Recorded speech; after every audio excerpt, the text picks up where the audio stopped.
Hey team. Hey, this is a video just about this Locinox Locinox. It's a manual locking system that has a pretty cool little slot system. So it's actually self-closing. See, it twists in as it goes. Twists in, and then you can lock it. And it's got this real heavy-duty handle. Really good for school gates. So if I've specified a Locinox latch, there's about 5 or 6 different kinds, but this one works really well for sliding gates. It's even got like a shock absorber. This is a shock absorber. It's actually floating, see?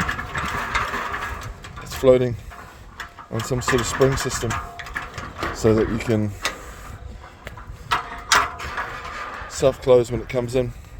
And yeah, it's really strong, and we can key the lock to your school key or your work key to make sure that that's the same key that you have.